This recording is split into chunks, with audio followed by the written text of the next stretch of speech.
Welcome to the podcast. If you'd like to listen to an ad-free version of this episode and all of our episodes, then search True Crime Today Premium Plus on Apple Podcasts and press subscribe. That's our premium channel where all of our ad-free and advanced episodes live, all in one place. True Crime Today Premium Plus. Search it on Apple Podcasts and press subscribe. Even try it for 3 days free. You never really know someone until you find out what they've buried. Welcome to Hidden Killers with Tony Brueski, featuring retired FBI Special Agent Jennifer Coffindaffer.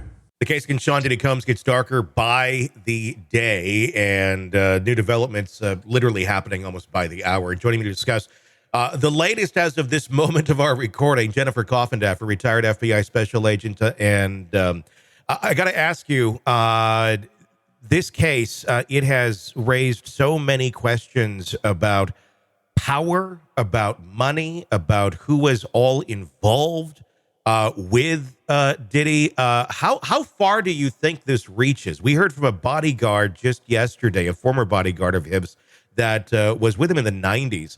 And the first time that I heard politicians being brought into the mix of people that frequented the Diddy parties. How deep does this go? We're getting to Epstein territory, it seems like.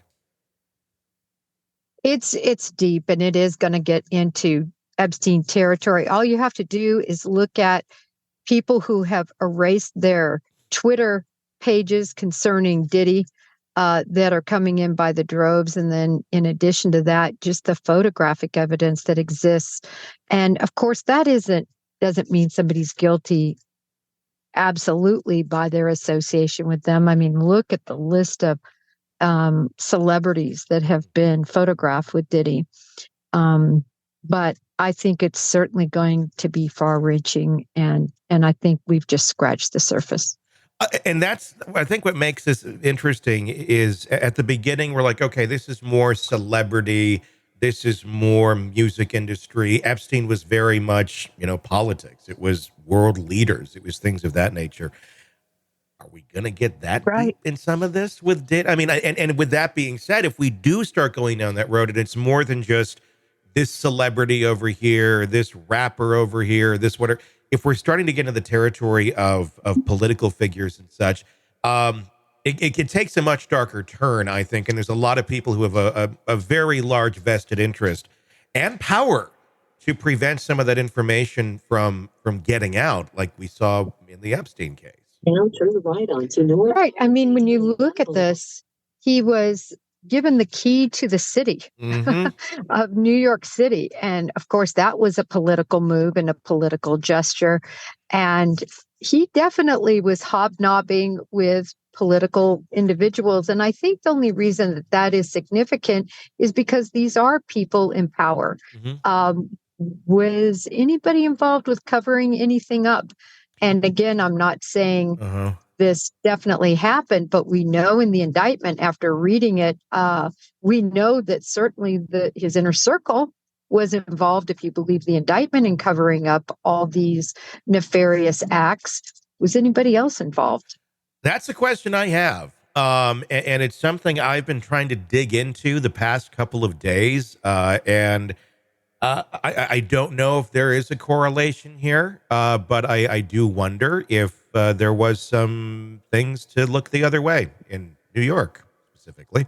Maybe paying off some specific people to not look deeper into Diddy for all of these years. The question being, how did he get away with this, with all the rumors? And there's so many people involved. People talk. People on the inside knew, maybe not quite to the extreme level of his depravity, but enough to know that this is illegal.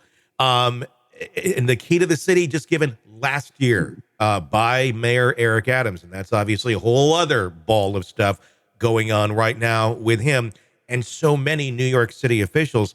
Are we going to see these two issues, these two scandals, are they going to intertwine at some point? We don't know the details of all of the scandals. I know we've been hearing about the Eric Adams, but there's many other officials who have been charged, indicted, all this stuff.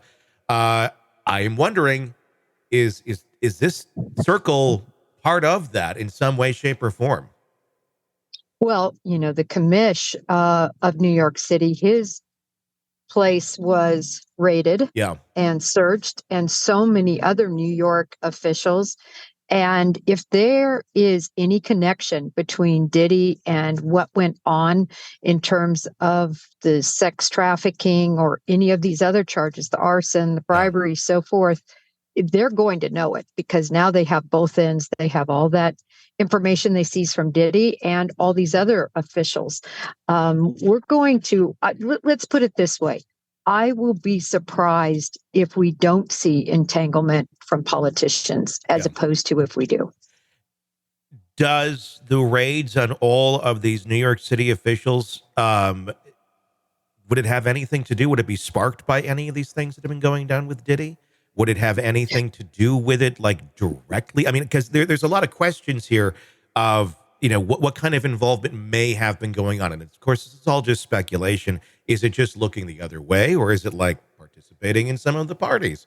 And, you know, it's kind of a collateral thing that each side has shit on each other, and, you know, we're going to protect each other. And here's the key to the city, Diddy, showing our dedication to that agreement. Well, what we know is, in terms of these probable cause affidavits that would have had to have been written to search these individuals' homes, and it's a large spray of individuals that surrounded Eric Adams, that had their homes searched and their devices seized. And anytime that happens, anything you find that is of a criminal nature, even if it had nothing to do with your probable cause to be able to search it, is still completely usable. Mm-hmm. So I believe that even though the nexus for the probable cause related more to Eric Adams and his allegations, I think if anything exists that intertwines him with Diddy, we're going to find out about.